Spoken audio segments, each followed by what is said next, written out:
As for what I would like to find, just human ephemera. That's always what I'm looking for. My love of history is very much like intertwined with my love of abandoned, deserted things.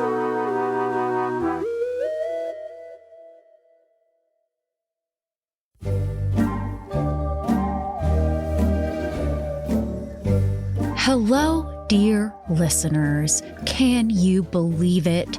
We are celebrating our estimated 300th episode of American Hysteria with a little Chelsey Weber-Smith Q&A session hosted by Sarah Marshall of You're Wrong About.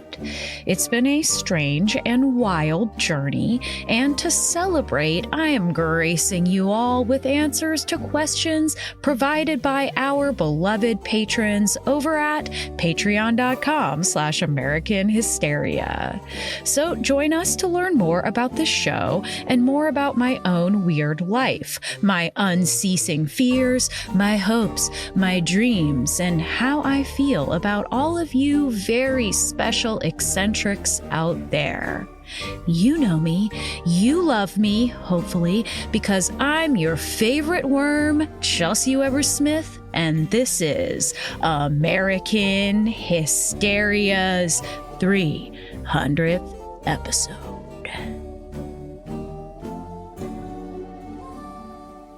Hello, dear listeners, and welcome to a different kind of episode. We are here celebrating American Hysteria's kind of 300th episode. It's close. It's, episodes have been removed. 300-ish. 300-ish, which is really wild. Well, it's hard to know because there's semi-episodes, right? Yeah, and it's really hard to keep track because we have had ones that I've decided I just don't really want in there, not for any particular reason other than let's get this flow going early on and let's whatever. But we are close to 300. We are definitely past 300. So I think it's fair that we get to do a 300 here, a great Simpsons episode. Yeah, exactly.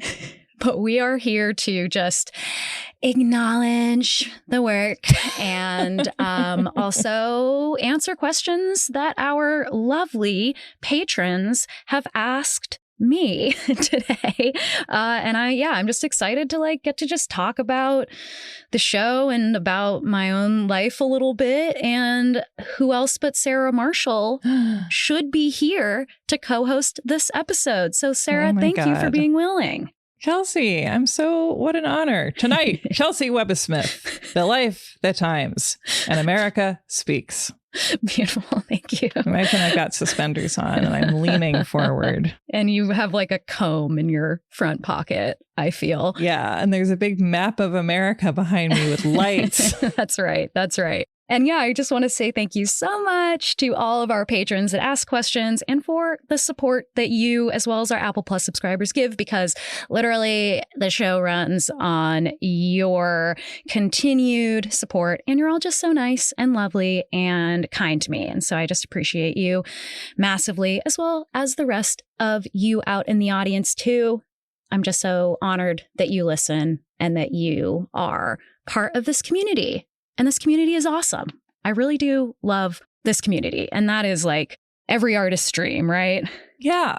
And there's a lot of artists who dream of greatness or solitude or the great manness of it all. But secretly, the best parts of everything are the friendships that you make along the way in the community that you cultivate around your art or whatever else you do or care about, because ultimately, when you get awards, it's it's nice, but I've never enjoyed an award that much, Yeah. Maybe when I was young, when I was starting out as a fiction writer, that meant a lot to me because the approval of my peers and the feeling that I was advancing into being taken seriously was very important to me. But that's a rite of passage that once it happens, I don't think it can really happen again that way. Do you know what I mean? I do. Yeah, I know what you mean. And I can remember so vividly, back when I was trying to be a poet. Mm-hmm. You and I both started off as fancy pants, college-y writery types. We both have MFAs in literature. We do. But I just remember like randomly getting an email from someone that had read my poems online. And it was the first time that like someone that I didn't know was like interacting with my work and writing to me. And it was a huge milestone. Transcendent, you know? And now I have like this amazing experience of hearing from people quite often. And, you know, people are really kind and really like excited. Yes, incredibly so. And you just share like such like cool ideas and your own stories. And I just think that the other thing I want to just say about this audience is like the dream of like getting good faith criticism. You know, is like, which is very difficult to come by. Nobody, you know, really loves being told like, hey, you missed this like glaring thing that you should have included, or, you know, something like that. But it's painful in the best way, because it's someone being like, hey, I noticed that you said this and here's why it's incorrect. And you're like, man, your only agenda is the truth. I don't have anything with which to get defensive, you know? And that's a rite of passage as well, actually. That's a big one. No, absolutely. And like, I mean, the vast majority of the time that I do get that kind of feedback, it's like so sweet and couched in like understanding of like how difficult it is. And like we're on the same side, and the same side is that we want to know what happened. Yeah, absolutely. And it is very much like I feel like everybody is on my team. And then once in a while, you know, I'll get something that is hurtful or hard. I'll maybe get into a little bit of the criticisms that I get later that have nothing to do with content. And those are a little bit harder, right? Well, I mean, the ones that feel baseless, I think are sometimes are harder, but there's also then sort of a skin that you develop around that, because I think something I really struggled with initially, and I wonder if perhaps you did as well, because our shows are like about the same age. They're like litter mates. Because mine was May 2018. Yeah, ours was November. A Taurus baby. So you're the twin that came out first. That'll never let me forget it. We got a little bit of a head start there. Wah, wah, mommy. Wah. But I found it really surprising and ultimately liberating, noticing the extent to which, like, no matter how clear you are about something, people will always be like kind of zoning out for a second when you say something important, or like misunderstanding something you said or mishearing something. Kind of also take things sort of like in bad faith, but also based on like a momentary misunderstanding that when you receive feedback about it, you're like, I feel like you could have thought about this for a second. Yeah. But that's like a nice thing to accept about people and the way we consume media and narrative, is that like you can do your very best laying out things with clarity. And certainly there are like flaws in the way that I present stories inevitably. But I think also in the sense of like wanting to have more time with topics and feeling, I think perhaps somewhat inevitably for people in the content game these days, that you are on a bit of a hamster wheel and you have to just keep going and going. Yeah. And sometimes I make mistakes where I'm like, I really should have caught that one. And like, I should have had more time and or more energy to do a better job with that. And recognizing that I didn't. The biggest kind of ongoing balancing act for me is like continuing to tell stories that I've researched myself, and doing so in a way that where I feel like I've given myself enough time to understand something meaningfully enough to talk about it. Yeah. You know? Totally. Yeah. And I think like the coolest thing is just feeling really like we're on the same team. Yes. That's like something I feel really strongly about all of you guys, is like, you know, I guess it's these conversations that really show me that there is like a strong desire for like a continued solidarity. And I think that that is like something that I've really tried to cultivate in this show as much as possible is that kind of solidarity, because, you know, the internet is a rough place. And I think sometimes we forget what the ultimate goals are. And it's chock full of AI these days. It sure is. But yeah, I think I just wanted to like shout out how wonderful all of you are. And, you know, being a content creator, it's very challenging, as you said. It's a fucking rat race hamster wheel. We are just rodents screeching from a dirty floor, but it's great to do it with the people you love. It's like the start of like a metal lyric. Thank you. We are rodents screeching from a dirty floor. Yeah, they that's offer right. pellets and we want more. There you go. Take it from there. I did ask our dear patrons if they wanted to say like nice things about the show or things that, you know, were important to them about the show. And then I realized like I can't possibly read them because it's too challenging for my personality. But thank you for all of your kind words. And I will. Maybe someday. Maybe someday.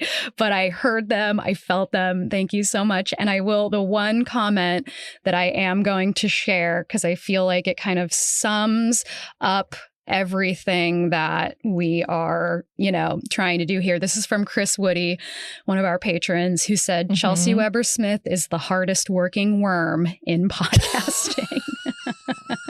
And I felt very seen.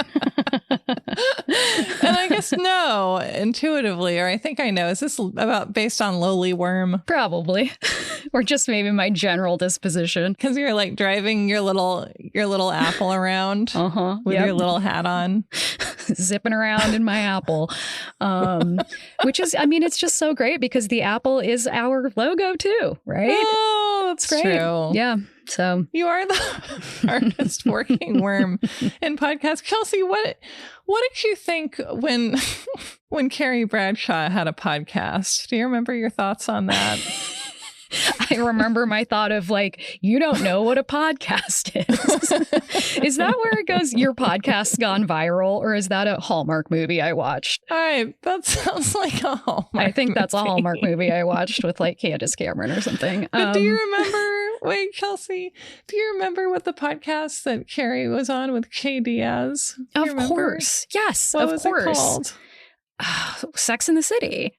No, that What was was her it? podcast that she had by herself. It was called X, Y, and Me. Oh, fuck. I think I repressed that memory, even though I've watched that show like 4 times now. And the description is like, we talk about gender roles and cinnamon rolls. Oh, my God. And you know what's interesting is there's a sign in Portland, Oregon, where I live, that says pizza rolls, not gender rolls. That's nice. I think that both are fine. Yeah, I think you're right. But when you go into the store, you got to just stop all your gender rolling. You got to just take off all your clothes and be naked as a jaybird. That's right. That was something my grandpa used to say, naked as a jaybird. I haven't heard that in a really long time. Grandpa. Okay. Do you want to start with some of our patron questions and we'll just get into it? I so do. All right. Okay. So Kati or Katie asks, what's your favorite cryptid and do you believe in them or just enjoy the lore? Great question. I do not believe in any cryptids, but I wanted to start off. I chose to go first with this question because I wanted to share this story that patrons have heard. Apologies, patrons and subscribers in general, but I'm going to tell it again. I actually recorded this immediately after it happened and then posted that to our, subscribers only stuff. And that's the kind of stuff that you're going to get if you have time. So this happened to me. Wow. Bigfoot encounters. Yeah. Calling them dispatches from the field or something like that. So this is super fun. And I think this really speaks to the show, like writ large. So I was solo camping last summer. I do a lot of solo camping, and this was in the Olympic National Forest.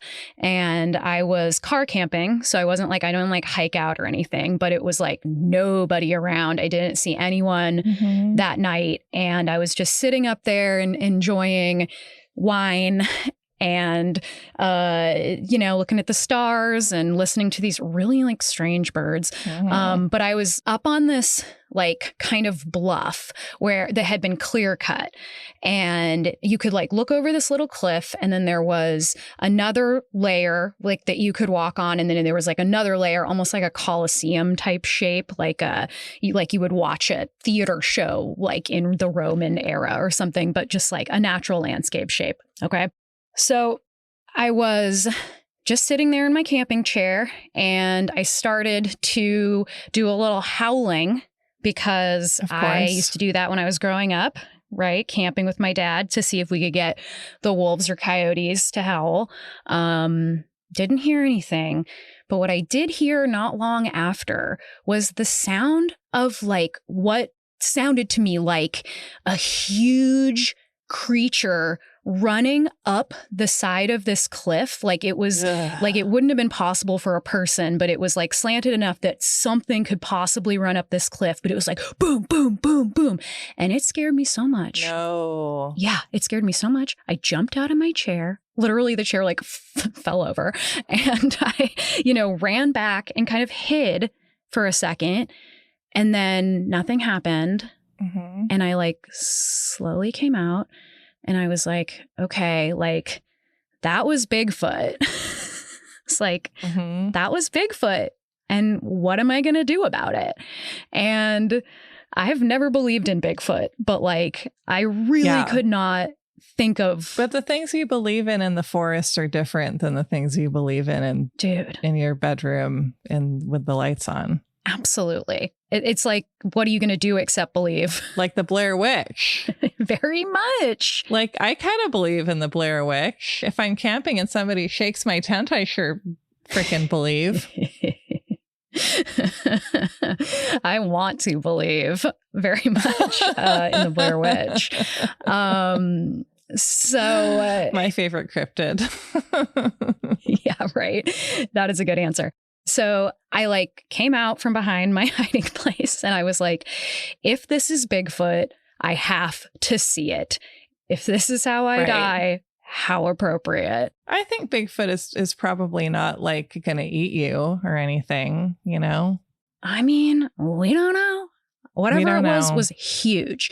So I came and I like looked over the side of the cliff, like down. It's like this dirt kind of like long slanted hill kind of side, and couldn't see anything. Nothing was there. So I was like, okay. So I started to howl again because now I'm like, I gotta see what's going on here because I'm a loco. And I heard it again, like a few minutes later, but it was like farther away. And I was like, looking and trying to see what it was. And then I noticed like way down, like very far away down at like the bottom part of this kind of, this dome, like upside down dome shape that I was in, I noticed that there was this deer that was hopping, and every time it hopped, it was the exact sound that I'd heard, like a footstep. And so I was able to realize that the bowl shape of where I was had echoed the like hoof strikes of this deer so loudly to where I was that it sounded like something running up a hill. And so it was like this like debunking in real time that happened that was so interesting. And it made me wonder, like, how often does like the audio landscape of where a person is contribute to like these cryptid stories? Because it was like inconceivable that sound down there would become the sound that I heard, and yet I could see it and hear it with my own eyes. And I just could tell for certain that this is what was happening. And it was so cool. Like, it was like, I was like, damn, this is like an exact experience of making an episode of American Hysteria, but like happening to me in the woods live. And it was really cool. Fun. With special guest, a deer. Yeah, I guess that's my favorite cryptid. A deer. So I will say, no, I don't believe in cryptids, but I did believe in a cryptid for like 15 minutes recently. There you go. There we go. And maybe again soon. And maybe again soon. I welcome it. More after this. And now back to the show. Ooh, my NPR tank top has arrived. Oh, good. Gotta rep it. Should I ask you the next question? Yeah, let's do it. Okay. So Aubrey asks, I love to hear spooky stories from your life, and I know you've shared a lot, but is there a favorite or most impactful one? Maybe expanding to talk about ones from different stages of your life and how your own growth affected those experiences? Yes, I love this question. And I also love that, like, a lot of our dear subscribers immediately went to like creepy story land. And they know you. They get you. They know me, and they know that I got the goods because I am a haunted girly. You've got fairies in the bottom of your garden. That's right. And like thinking about it as, I think different stages of your life is like a really interesting way to think about paranormal experiences. Yeah. And I think I have talked about this on the show. I think I've talked about it on Jim Harold's Campfire once, but I did when I was in high school. I was really obsessed with ghost hunting. I went to a ghost hunting conference. I job shadowed ghost hunters for my high school class, did a little report. So cool. It was awesome. My mom and I got to go to a graveyard and like play with, EVP recorders, and it was really fun. Did you ever get scared while doing that? Man, I just am not really scared of ghosts. I've just never really been scared of them. Yeah, what's a ghost gonna do, really? Except pipes, of course. Yeah, I mean, I'm just kind of like excited by ghosts. Right. If I don't know that it's a ghost and I'm like, maybe there's a man living in my attic, then, A Frogger, if you will. A Frogger, if you will. The thing that I read on Reddit whenever I possibly can late at night is like, I love reading about stories of people who are like, I think someone's living in my attic. And then I just go, me, go right to sleep. Is it like, do you feel that if you like scare yourself with that kind of thing, it calms down the rest of your anxieties? Yes. Yeah, I do that too. Yeah, that's what it is. It's like, it's always like, I mean, I do it most nights. I read them. Yeah. Because I too have a long history of reading true crime and other scary stuff and they're going, me. No, it is. It's like. Not as much lately, but I've been reading the Little House books and they're also horrifying. So, Well, there you go. Yeah, it is. It's a good way to like. What with the locusts and all? Those farmers never had a chance. No, they never had a chance. That really is what it is like, it's especially if I'm anxious at night, which is often the case, or if I feel like I can't sleep, it will just like, it just channels all of your anxiety into like an unreal thing that you can like experience. And that feels very remote. Yes, exactly. But I think that the thing that comes to mind that was like meaningful to me was being in high school and being a queer kid who was trying to figure that out, and how incredibly difficult that was, and how much anxiety I had, and just, what it's like to have those like big questions happening. Yeah. And it was just, I lived hard in high school for sure. Mm-hmm. And I felt deeply. And one of the things that I know you were a Edna St. Vincent Millay fan, right? Oh, God, I was. Yeah. That's such a type. Wow. Absolutely. A gay type, if you will. And Miranda also was a Edna St. Vincent Millay fan, and I think that's really special. Yeah, she was. Yeah, our girl. Well, did you read the biography of her? I did. Yeah. Yeah. Savage Beauty. Challenging lady, but we love her. Well, yeah. I mean, non-binary icon. Yeah. Before that existed. Exactly. Yeah. I loved reading about, like cuts to her at Vassar. Yeah. And she's just like Jack Dawson in First Class, basically. She's so much like Donna Tartt. Yes. Actually. God, she is. Which I've never thought about before. But they were both so like gender queer. Yes. Before that was. And I don't think either of them would ever claim that identity. And both transfer students. Yeah, there you go. But that was kind of like I had ghost experiences. I had ghost experiences. I had ghost experiences. I had ghost experiences a lot growing up, all throughout my childhood. Everyone in my family has them. Yeah. And yeah. And like I like projected onto those experiences that like I wanted that ghost to be Edna St. Vincent Millay because she was like one of the first poets that, you know, I mean, there's arguments out there from fucking like every male poetry teacher I had that was like, well, actually, she just was close friends living in a cabin, like in a remote part of Colorado or some They were shit. roommates. Yeah. Roommates. But, you know, whatever was real. A history of women loving women. And Sappho was just writing about her female friends. Yeah. Now there's a book someone should write. And they were roommates, you could call it. Oh my God, they were roommates. Oh my God, they were roommates. But, you know, she wrote poems about women. And that was really like, I didn't have a lot of that. I didn't have a lot of people to talk about my sexuality with, if anyone at this point. And yeah, I just like, I set up my Ouija board that I got at my ghost hunting conference and was just like, leave me a message. Edna St. Vincent Millay.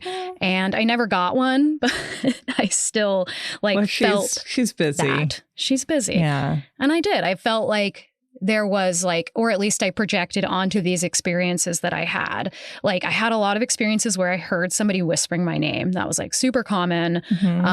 So much so that I would think I would come home and someone would be like, Chelsey, at the top of the stairs. And I would think I was in trouble, like, because I'd go home late. And I'd think my mom was like, shut up, you're being loud. And I'd go up and of course the door would be closed. It would be nothing. And that was just one of like so many things that happened in my teendom. But yeah, I just really like felt very close to this entity that was, you know, like in my mind, almost like my little like gay companion that I needed so bad. That's so beautiful. That's lovely. I know. I think so too. And then, you know, I've had so many kind of disconnected ghost experiences that I'm not like, that didn't have as much meaning beyond like, ooh, I had a good, like, that was weird, you know? But I think that my recent experience, I've talked about on the show that my beloved granny passed away and my family did at-home hospice with her, including Miranda and Riley. And that was just like the process of like helping someone pass on and like being really intimate with that process is like the thing that always shakes my skepticism.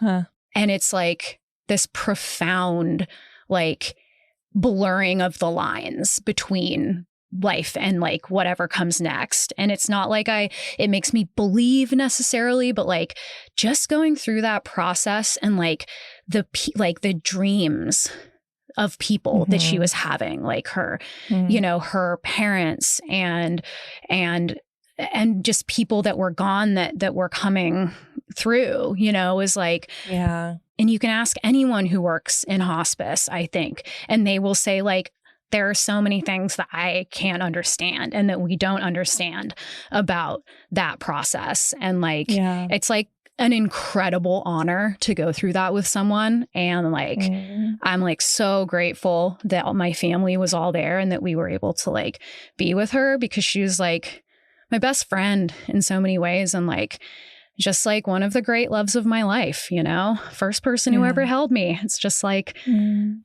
I just hope so much that I can see her again and see my grandpa again and see the people that I love who are gone. And I can't quite believe it, but it like gives you this hope where you're like, something, I can't understand this thing and no one can understand this thing. And that is like incredible that there is this like the greatest mystery of all. Like we have virtually no hope of ever understanding.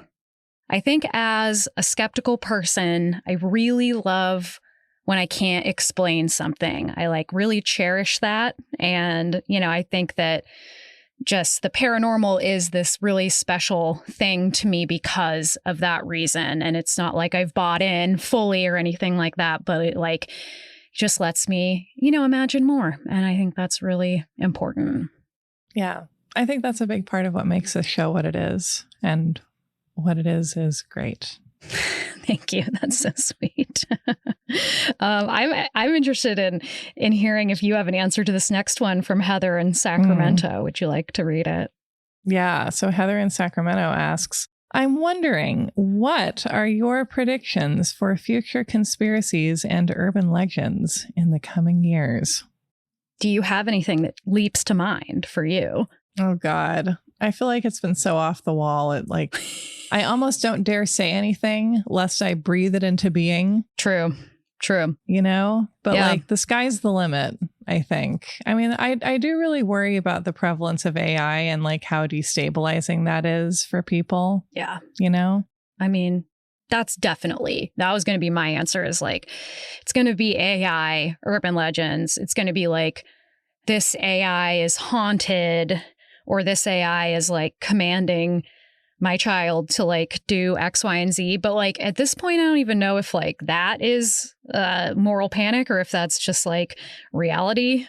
I mean, I think that our fears of it, it's a standard moral panic thing, right? Where like we have a lot of reasonable fears of it, and then we express them in sort of sometimes by kind of searching for particular types of narratives. Yeah. Right. Totally. Because I think the fear of AI psychosis is like, I mean, I think that there's like a lot to be afraid of there, but I think it's also a way to distract from the problem that it's becoming, that it's like seeping into like every industry and doing so much more insidious damage. Yeah. Yeah. Like this, like it'll be like, it's like an environmental catastrophe. Yeah. And potentially a legal catastrophe, a catastrophe for academia and literacy, which already was struggling. Yeah.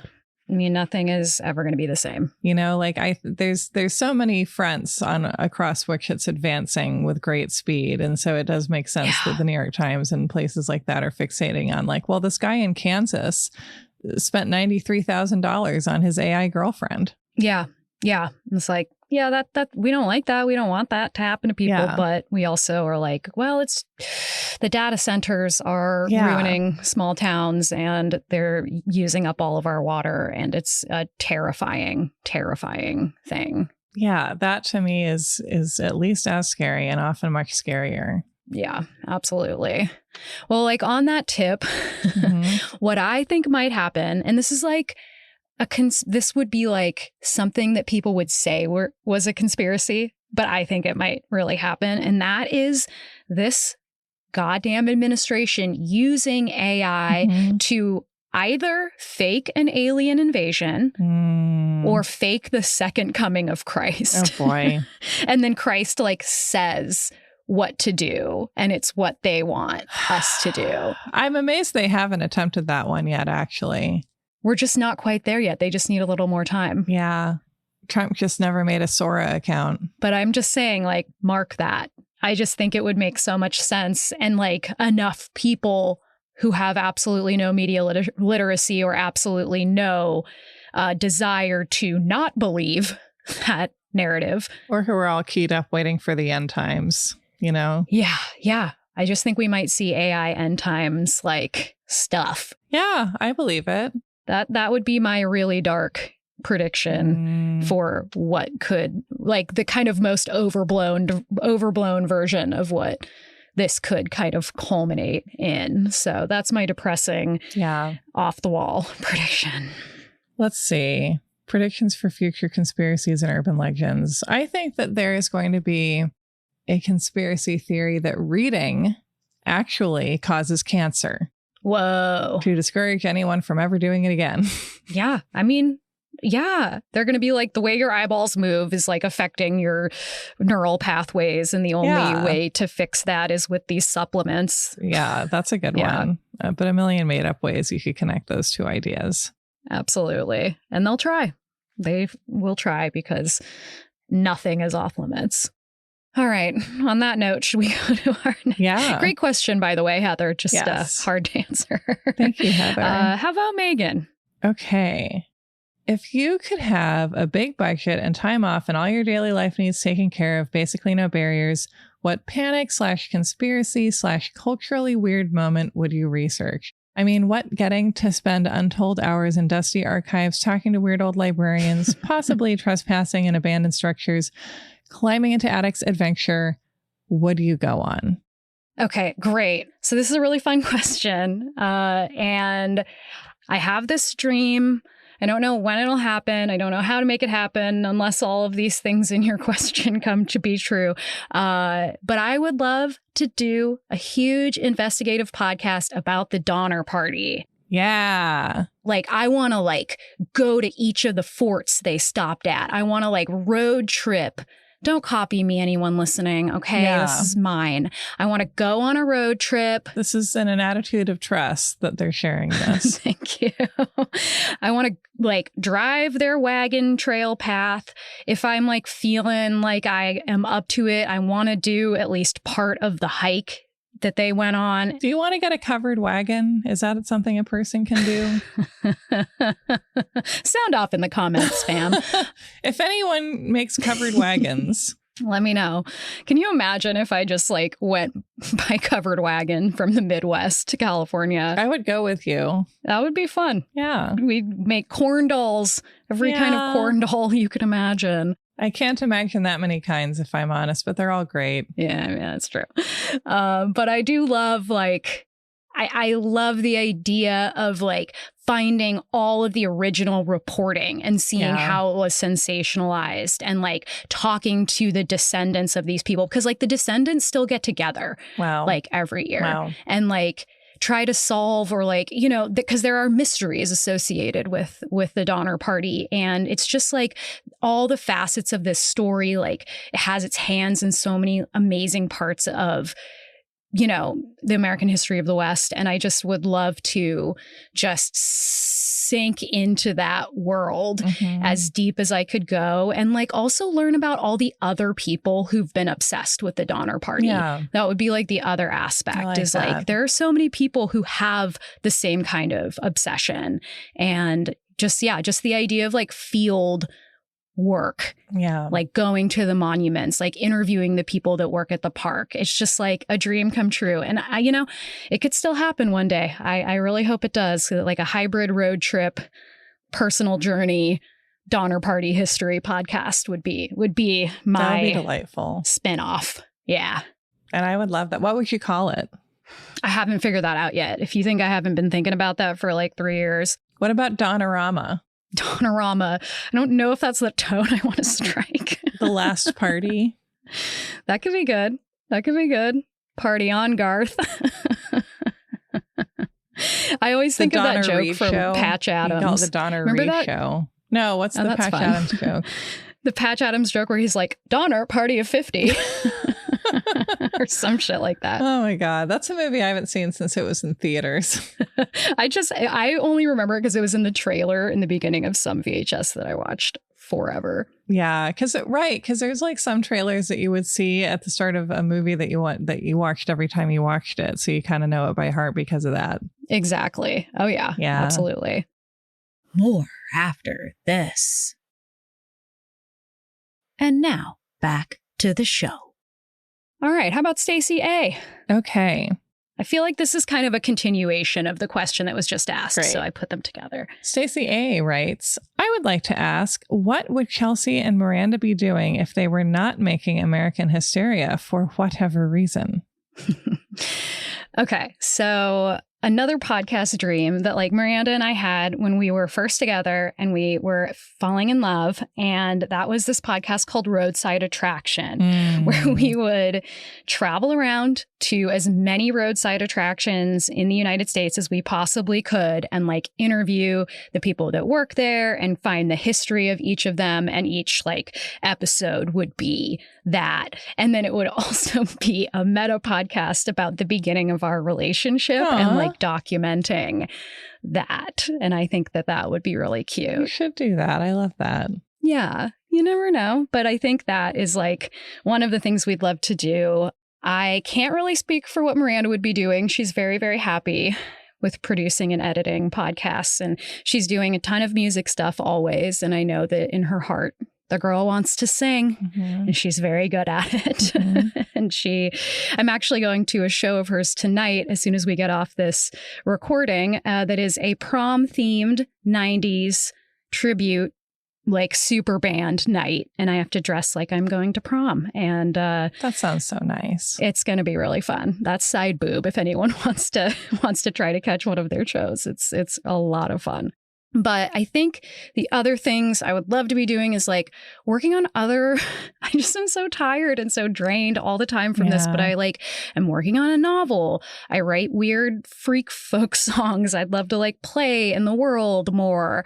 But most of all, my real truest heart's dream, Sarah, you know this, is to create a haunted house attraction on some piece of property that I one day get to live on and just drive around on in like a 4x4 and like, throw stones in a creek. That's basically my dream. And then every fall, it's the haunted house and we fucking do it so hard and it's so awesome and so detailed. And people just like love going year after year because it's always like so different and we put so much effort in. And that's really what I want. Are there any specific things that you want to put into the haunted house? I mean, I think I would like each room. I'm going to shout out the Shriners Haunted House it's called Nile Nightmares in Edmonds, Washington. I think I've shouted them out before, but that's the one my family always goes to every year and we love them. And it's like several structures and you get to walk from structure to structure and each one is a different theme. Like it'll be like redneck horror. And then it'll be like alien horror. And then it'll be like Egyptian horror. And, it's a little problematic. And then it'll be like ghosts or like dolls. And there's like the clown section. And it's just wonderful. And I think I would want to emulate that a little bit where it's like each room is like a different horror experience and theme. So that would be my general vision. And I just want the detail. I will also shout out the mortuary in New Orleans, which is a gorgeous, stunning haunted house. And they put so much work in. And it's like, you could just walk around there in the light and just like admire all of the details that they put into everything that they do. I'm just really passionate about haunted houses. Yeah. What's something that you don't see in a lot of haunted houses that you wish people did more? Effort. Right. Aside from that, something easier than that.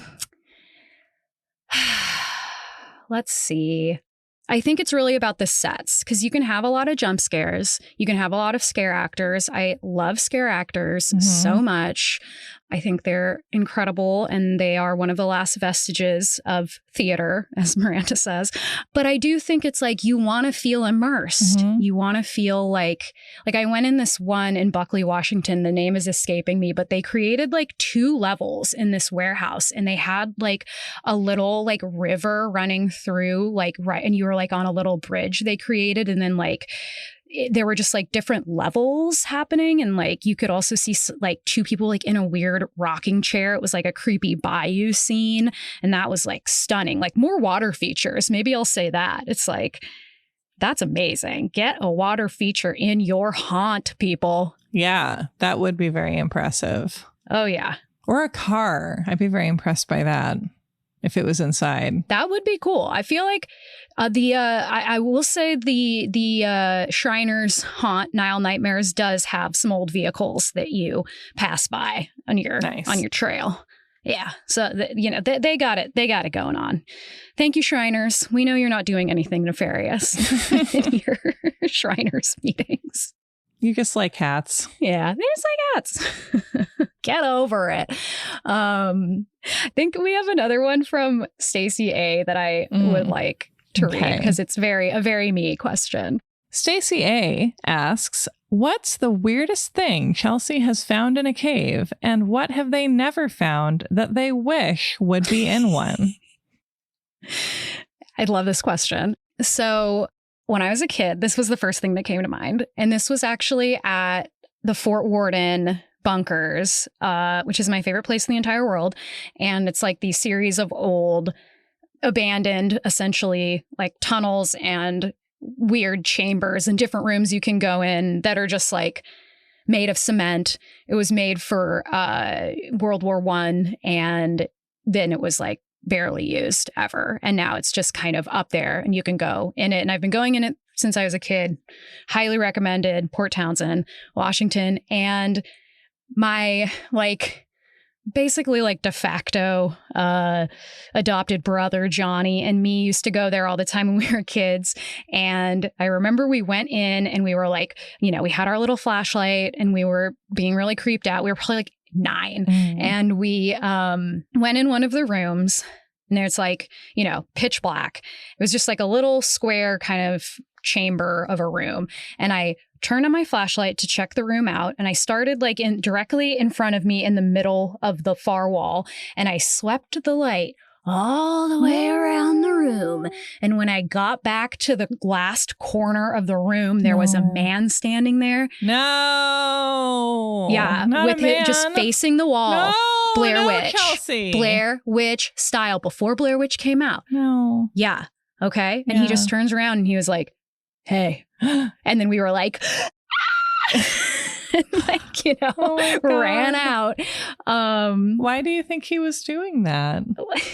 I mean, we were like, and I just love this too, because it's come full circle, because Johnny and I were always like, because my dad told us, not knowing any better, that there were devil worshippers that hung out in the tunnels, because we'd find these black candles and pentagrams and stuff. And as we know, they're probably just goths hanging out. Yeah. But that's what we thought. We were like, that was a devil worshipper. And I just love that has come full circle. Scary enough for it to be just some man, though, is the thing. I know. It's scarier. That's what makes that story it is scarier. Yeah. There's I can't remember, it's a meme or something, but it's all horror movies are what if there was a man standing there?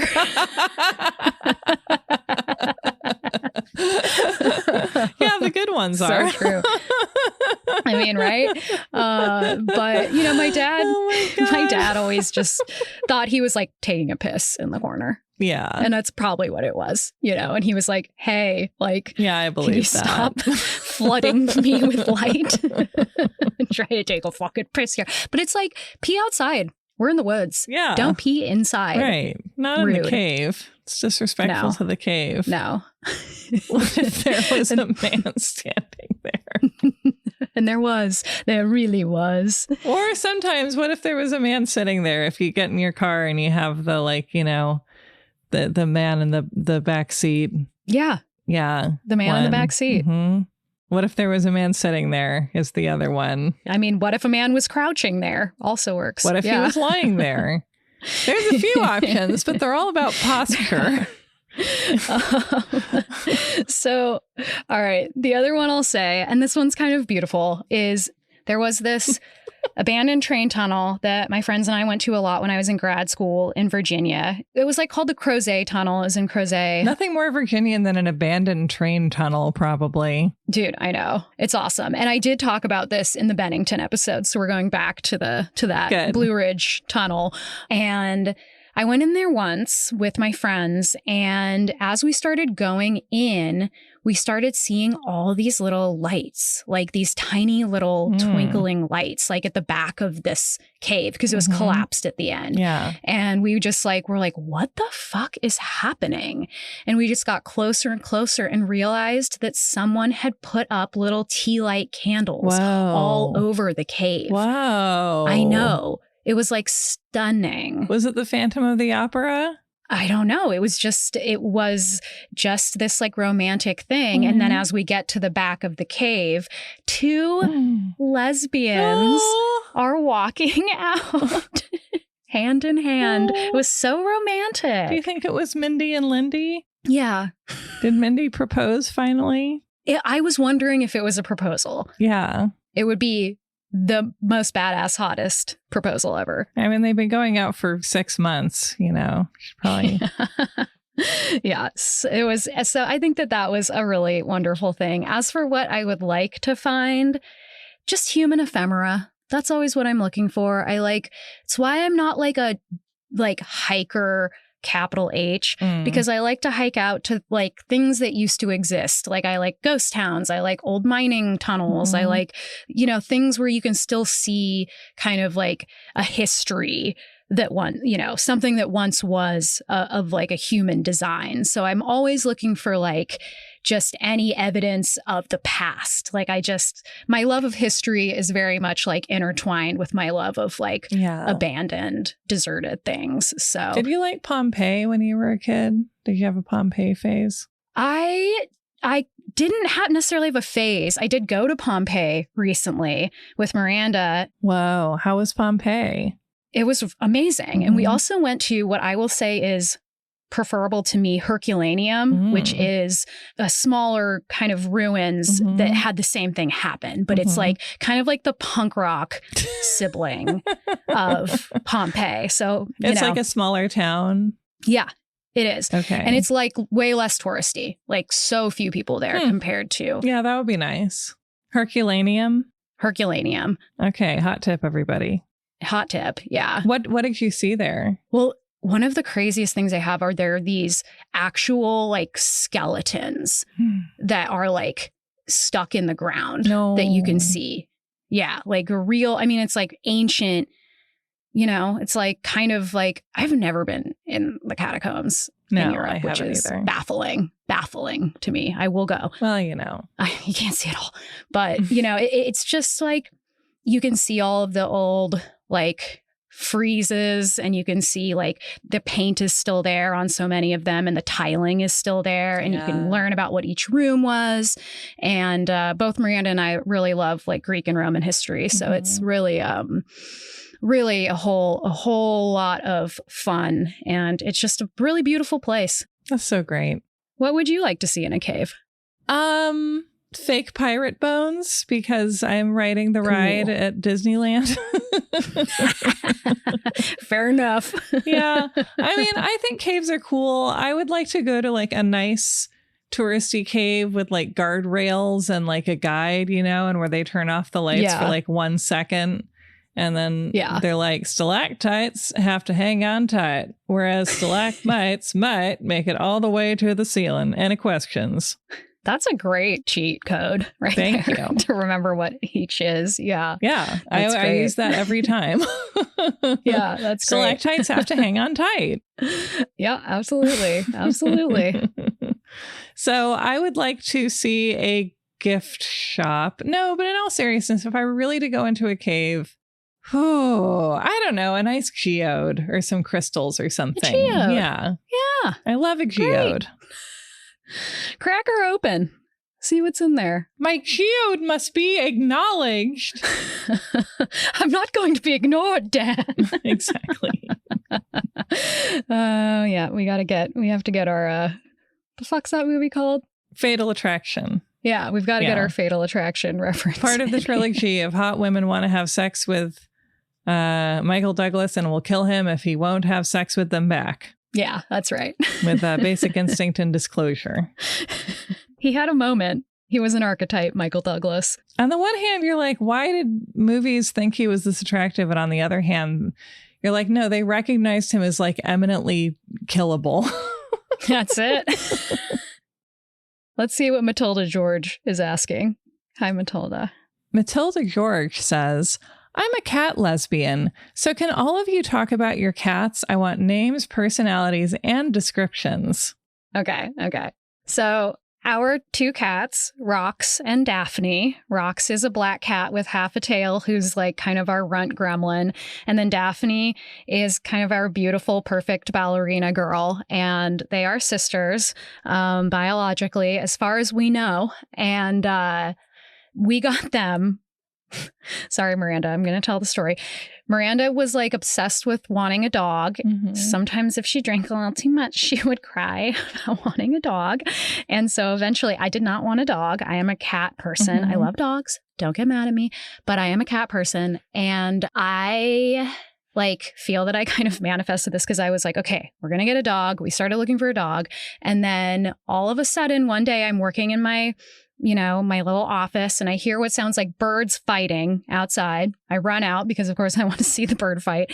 And that's such a Mac from It's Always Sunny sentence to say. It is. So I run out because, of course, I want to see the bird fight. Exactly. It's also a very Charlie sentence. It is. Yeah. Maybe more Charlie. Yeah, more Charlie. I do feel that I'm the Charlie. Yeah, you are. You are. So I did go out and I found these 2 little kittens totally abandoned in the January freeze. Picked them up and they just like clung to me. How do you think that happened? We don't know. We have no idea. No idea. And so we were thinking about naming them Mary Kate and Ashley, which would have also been really funny. Yes. But we named them after one of Miranda's favorite movies, a classic Christmas movie, Look Who's Talking Now, the 3rd of the trilogy, in which Danny DeVito plays this kind of like rough and tumble mutt dog. And then Diane Keaton plays this fancy little poodle and they fall in love and are friends. And that was, our cats are sisters, so they can't fall in love, but they do reflect those personalities pretty strongly. I forgot that the dogs fall in love. Yeah, they do. A movie whose French title translates to Hello, Mother, It's Christmas. That's right. That's right. And then I will, on behalf of Riley, talk about his beautiful orange cat, Vinny, who is such a riot. Cousin Vinny, our cat's cousin. And we love Vinny. And Vinny is obsessed with Riley and wakes him up every morning. He's just like he just loves Riley so much. Our cats are like a little less loving to us, but they're okay. But yeah, Vinny's a good egg. Hi, Vinny. Oh, hi, Vinny. Yep. So those are the American Hysteria cats. And then, of course, Sarah has Torque and Tammy, which is what I renamed her cats. How would you describe my cats? So Werner is like fluffy and like, I would say like kind of sensual. He is very sensual. Yeah. He's got his paw on my belly as we speak. Yeah. And just like kind of the like one that has a little more dignity. He has a lot of dignity. Yeah, he does. Yeah. And Klaus is the me. Mm-hmm. And he's definitely like kind of just like a little rascal. Yeah, he is a little rascal. He's a short hair. They're both, is it a tabby? Is that what they are? Yeah, they're both tabbies. I would say like black and tan tabbies. Yeah. And for whatever reason, one day I decided to rename Klaus Torque and rename Werner Tammy. So we had Torque and Tammy, and forever they shall be. Yep. And I love them both. They're fantastic animals. They are. They're very cuddly. Yeah, they're wonderful. And loving. And do they sleep with you when you stay at my house? Oh, yeah. Yeah. Torque does, for sure. What does Torque like to do? I mean, he just snuggles up. Yeah. He's a real snuggler. He gets right on your pillar. Yeah, right there. And then he'll wake me up really early as well. But so do my cats. Well, yeah, because he knows you want him to. He wants to hang out. Yeah. That's what we say when our cats make the noise. Yeah. Or like any cat makes that noise is, I want to hang out. Yeah. Yeah. And we love our cats. Yeah. Why do you think you're a cat person? What do you love about cats? I think because I grew up with cats. Yeah, me too. We were a cat household. I had a dog for a small stretch, but mostly cats. And I just think dogs are too much for me. I need space. Yeah. I'm a loner. I need space.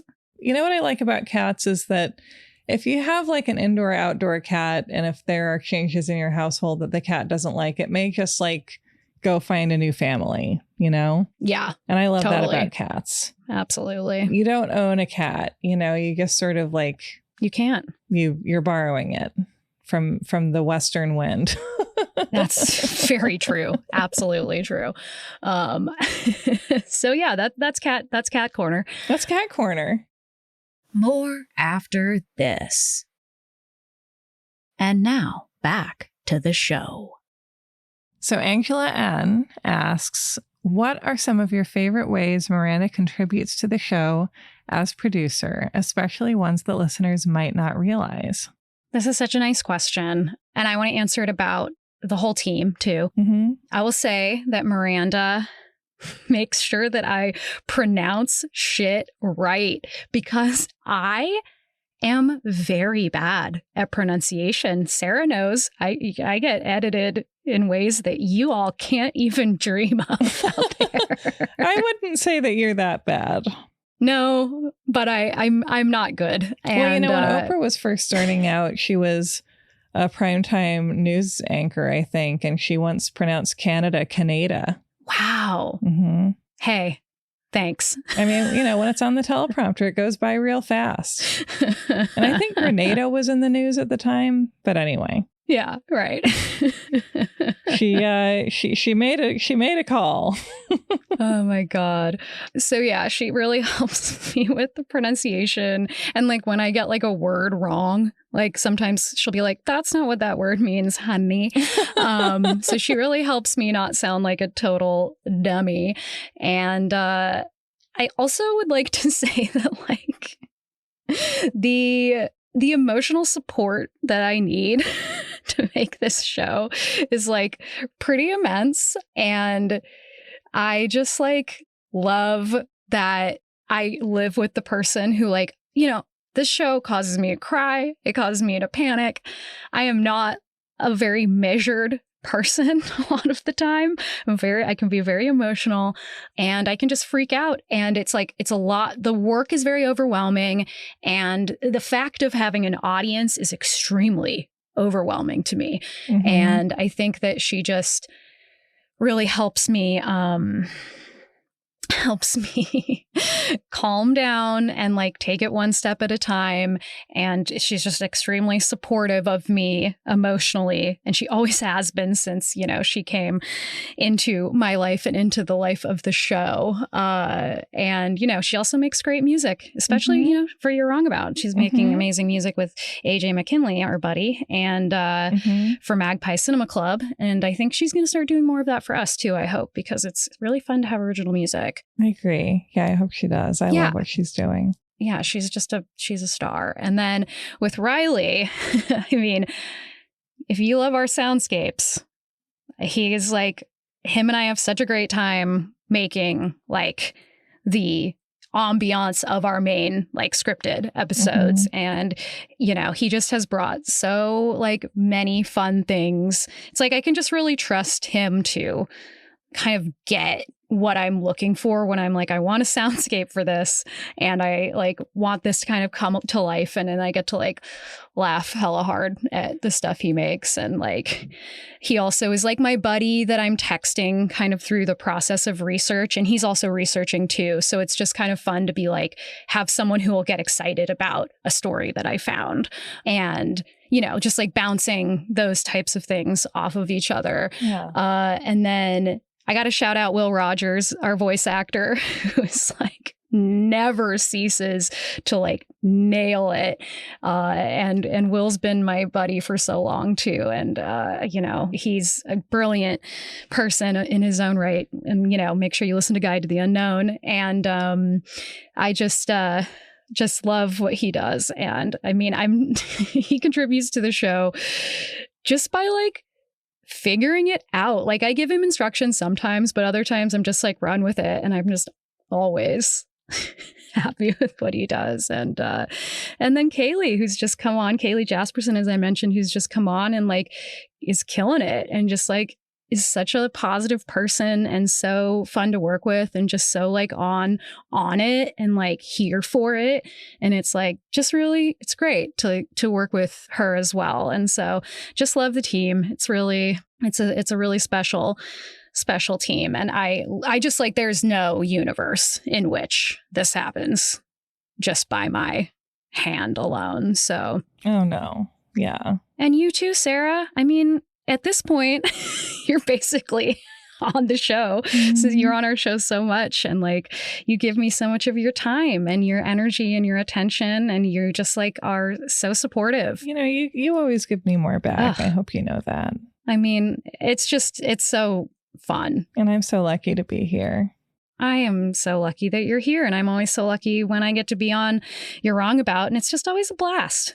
You know, it's like so fun to learn things with you. Yeah. So it's like, and that's what it's all about, is that we've figured out a way to spend time together at work. Yeah. We're like Briscoe and Logan. That's I don't know who they are. On Law and Order, we're like buddy cops, buddy podcast. I never watched Law and Order. It's a wonderful, insane show. I recommend it. I've only ever watched original Law and Order. No SVU? No, not really. Wow, that's a shock. I just have I'm just particular, and once I really love something, I don't really want a slightly different version of it. No, it's fine. Unless it's like a chip. Sure. Yeah. That's fair. I understand. Also, too many people over the years have told me they think I would like SVU. So now I take it as a personal challenge to not. I know you do that. You are that girl. Yeah, for sure. I know. And you know what? I don't think that's cute either. I know that's annoying, but I can't help it. No, it's like if I want you to watch something, I have to approach you like a horse that could get spooked. And I have to be like, come here, girl. I have a sugar cube for you. Yeah, that's true. Yeah. And I really appreciate you doing that. I don't think it works, but still. Well, no, I think it's worked with stuff. Just not necessarily every cube, maybe. Okay. Liana asks, is there anything you've been scared to talk about? And why is that? Let me tell you, dear listeners, I am scared to talk about everything.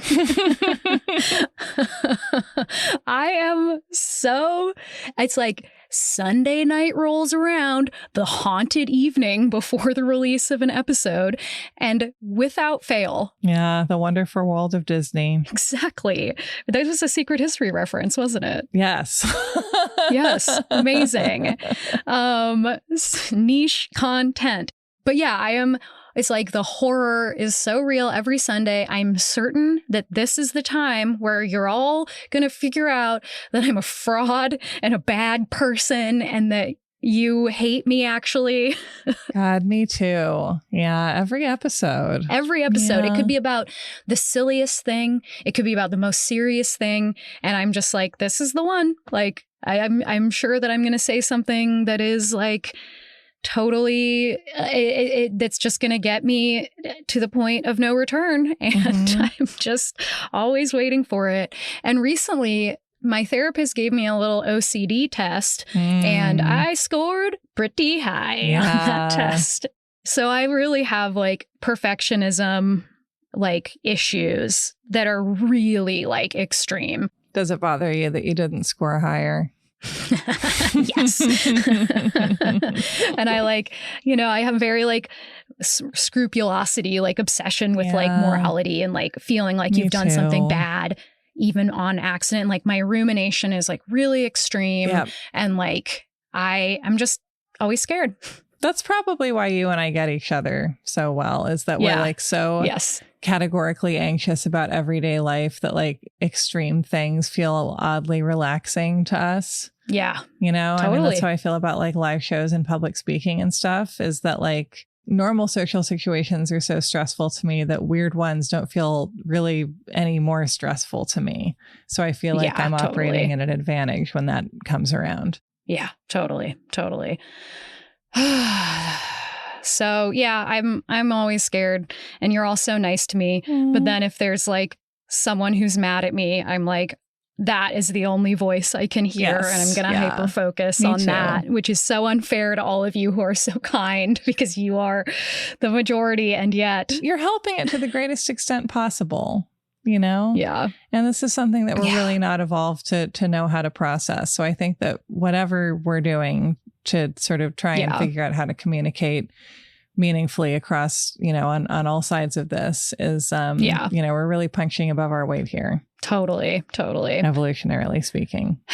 Yeah. You're doing great, Chelsey. Thank you. I appreciate that. The other like thing that I get, like the most common criticism outside of like any content is, and you get this because you're a woman in podcasting and I'm a not man in podcasting, and that is critiques of my voice. Yep. Yeah, it's like someone just wrote to me the other day that was like, liking the show, but the host's vocal fry is like unlistenable. And then it was like, just saying. And I'm like, right. Okay. Well, that's not very nice. It's interesting to me because I've never felt compelled to write to someone to tell them or their workplace that I can't deal with their voice, you know? Because I think it's normal to expect there to be voices that you don't like and to be like, well, I guess I won't listen to it. Yeah, I know.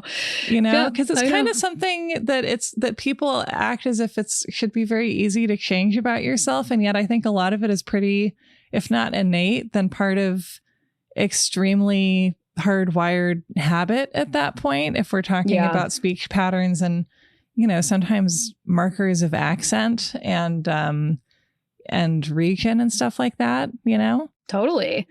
And like, I think I get this mostly from our older listeners. Yeah, that is. Love you so much.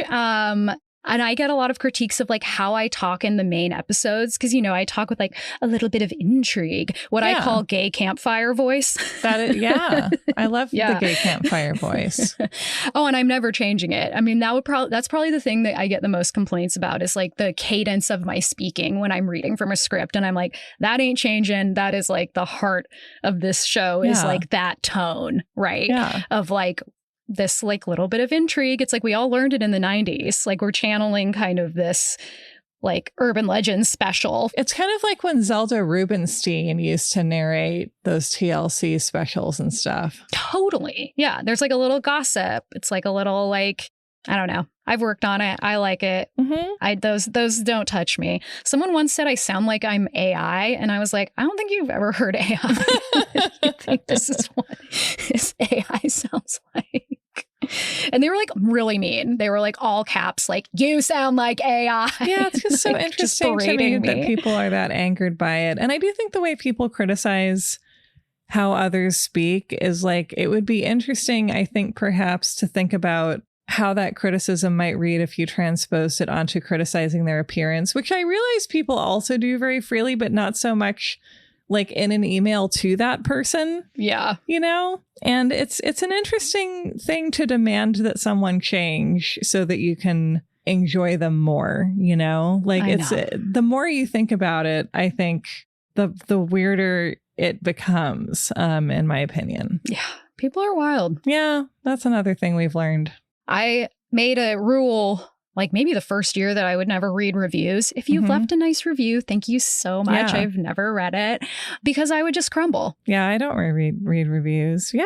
I'd crumble and die. Yeah. Can't do it. So it's just, you know, you have to do what you have to do to keep making the show. Exactly. And if that's something that you struggle with, then the point is for you to keep working and to, you know, to feel that you are accountable in the ways that are meaningful to you. Yeah. Generally, in this day and age, that doesn't mean taking in every piece of feedback that you could possibly receive from people. In fact, it almost never means that. Absolutely. Absolutely. And like, I don't know. I will say, if you want to do something really nice for us and leave us a good review, it does help the show. Even if I don't read it, it does really help. So if that's something that even if you just hit the 5. Right. Because it's not for you. It's for people who are considering listening to it. And it's for the platform that is algo sort of, you know, deciding whether people make a living via its little algorithms. And so positive reviews help a lot with that. Yeah. You know, and like, anyway, scared all the time.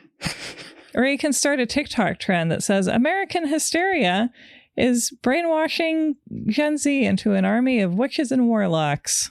I'm sure that's in the reviews somewhere. I always remember one of the first reviews we got was like, really curious that Alex Jones's show went off the air and this one immediately comes on the air.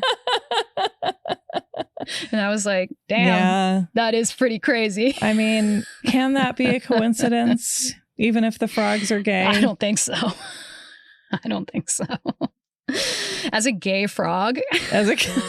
You are the gayest frog in podcasts. Thank you. And the hardest working worm. I just want to be close to the ground, whatever I am. I really think you should have a shirt or something that says hardest working worm. Maybe I will. Oh, that's just like, that is the cutest thing I've ever heard. And it's true. You are. Thank you. Very frequently, I see you reading books and using only your slimy little chin to turn the pages. I thought no one was watching. Yeah, because you don't have any arms. So a couple like little comments that I thought were really cute is Amelia Kibbe, who has been listening to the show for a long time, wanted me to make sure that everyone knew that that her young kids fell in love with the Mint Mobile commercials that I do, and that they once acted them out when they were at the dunes, because there was like a beach themed one. And I do really enjoy, I mean, doing ads is like whatever it is, but like I do have fun with it. And like, how do you do what are your Mint Mobile ads like? Well, they were like about two like bros who like were on the beach together, and it was this ongoing series of like how one of them needed to switch to Mint Mobile. But it's like, is it kind of like the Sonic ads? Yeah, but really absurdist. And I did both of the voices of both guys, and I swear to you, someone wrote to me and was like, I love the show, but like I hate those ads. Like, what annoying girl have you brought on to do these ads? Yeah, be careful who you complain about when you write into a small workplace, because there's a good chance that it's so in fact funny. The same person doing a voice. But it was like, they thought it was an entirely different person. Yeah, that's why really they also call you the Orson Welles of podcasting. Thank you. Thank you so much. Orson Worm. I am just as pickled as Orson. So I had to share that, because I just like, that fills my heart with joy. That's beautiful. And also, this is another child's response from Sarah. Her 6-year-old daughter wanted to know, and this is more related to You're Wrong About, but I know there are much crossover between our shows, when we'll have a full version of Every Corn is a Glamorous Woman. So I think you and I can work on that together. You know, I'm stuck on the lyrics. Can we just work on it right now? Because I've been having I think songwriting is very hard, and this has only further convinced me of that. We're going to work on it soon. I have some ideas, and I think you and I need to have a face-to-face on this one. Okay. All right. I'll drive up there. I'll get my stuff. It's just time. There we go. Perfect. Every corn is a glamorous woman. Yeah, for anyone who doesn't know. I mean, we can't even get into that. If you don't know, go listen to the Corn Mazes episode if this is gibberish to you. Or to the, well, can you explain, why not just, why is Every Corn a Glamorous Woman, Chelsey? Well, it was a song that I came up with when I was going through a corn maze and noticed that each corn had the silks down its side, and it looked like kind of different, like beautiful ponytails. Some of them are like more cropped, and you know, just like each corn has a different look, but every corn is a glamorous woman. And most of them have had a perm. Exactly. Yeah. And then I sang it to the tune of Rockabye. By who? Who's it by? I don't know. Some guy. Rockabye. You know it. Don't make me sing. But I think he did the theme for Scrubs. So he's doing all right, if that's true. So that's Every Corn's a Glamorous Woman. You know the theme for Scrubs? You know the theme for Scrubs. No, I don't remember it. I can do this all on my corn. No, I know. There we go. I'm no corn man. And the next hit. Yeah. But we only can do corn-related songs from that guy. Yeah. I also what if we did do a 2-person play that was maybe kind of like an homage to Of Mice and Men, but it's about being the 2 guys that are making all the corn mazes. I would love that. I would just love that. That's rich. As we discussed, being the 2 guys that are making all the crop circles. Right. Which we discussed in our crop circles episode of Your Eye Go Out, which caused at least one listener to say, is this a replay of the Corn Mazes episode?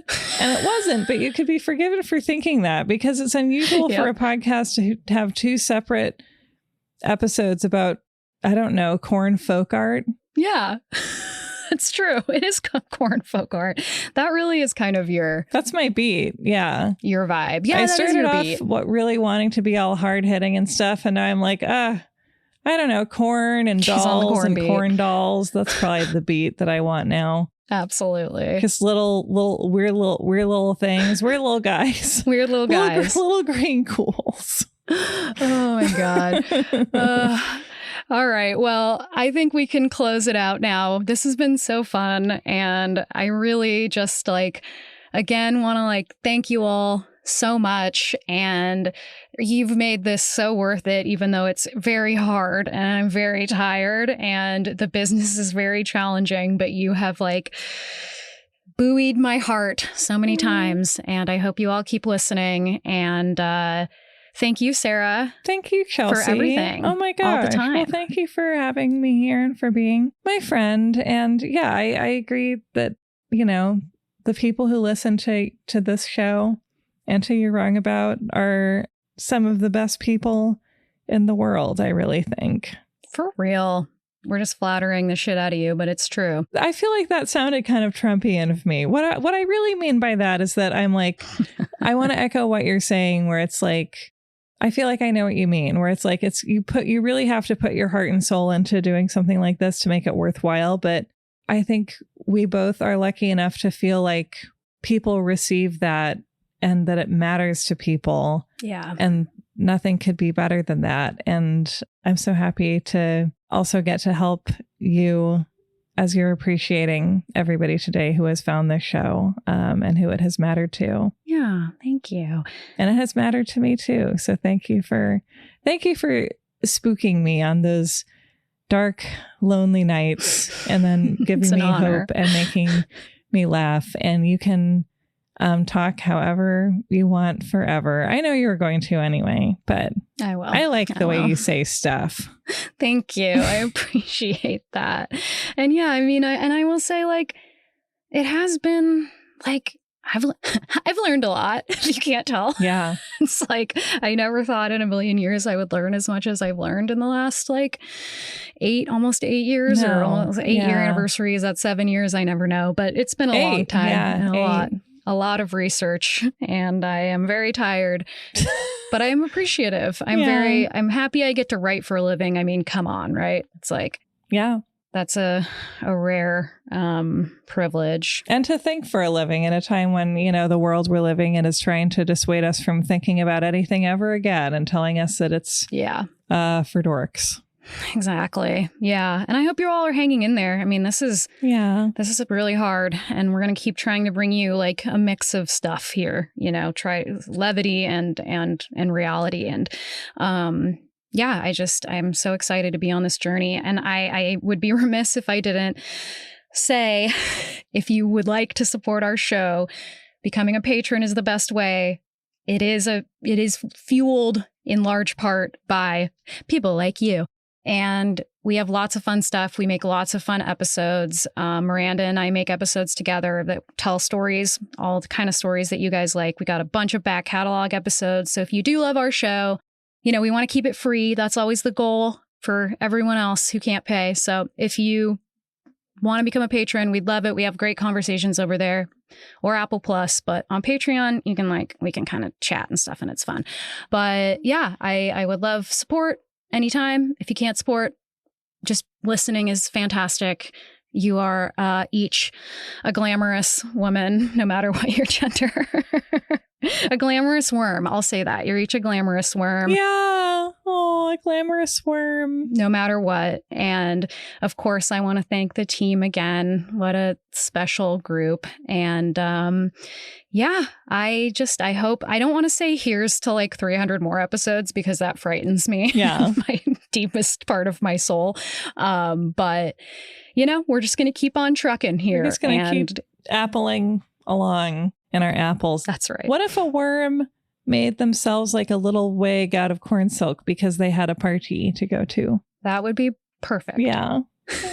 Well, let's all just get in our apples and keep worming down the road. Yeah.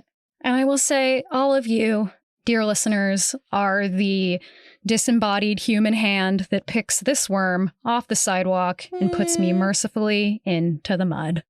Thank you.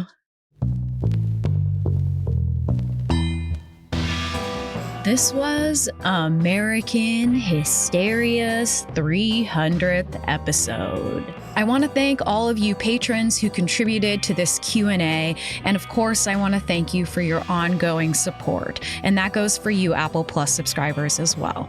If all of the rest of you out there want to support our show and make sure that it can go on as long as I can survive it, go to patreon.com/American Hysteria or subscribe on Apple Plus. You'll get ad-free episodes as well as bonus content, like Hysteria Home Companion, the other podcast that I make with our producer Miranda, where we tell you stories related to the topics that we cover and stories that we just know that you'll love. We have a huge back catalog, so as soon as you sign up, you're going to have a whole lot of content right at your fingertips.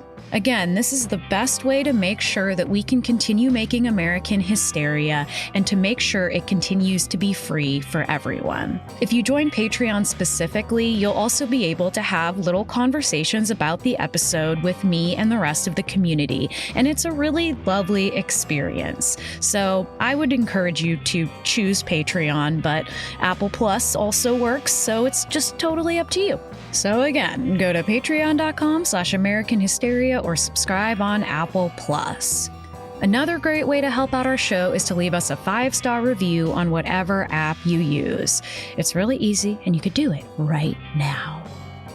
If you go to AmericanHysteria.com, you can pick up some of our merch. 100% of those profits go to the Samir Project, a Palestinian-led mutual aid group in Gaza. You can also leave us a message on the Urban Legends hotline about a tale that you remember from growing up or one you've heard recently, and we might do an entire investigation about it.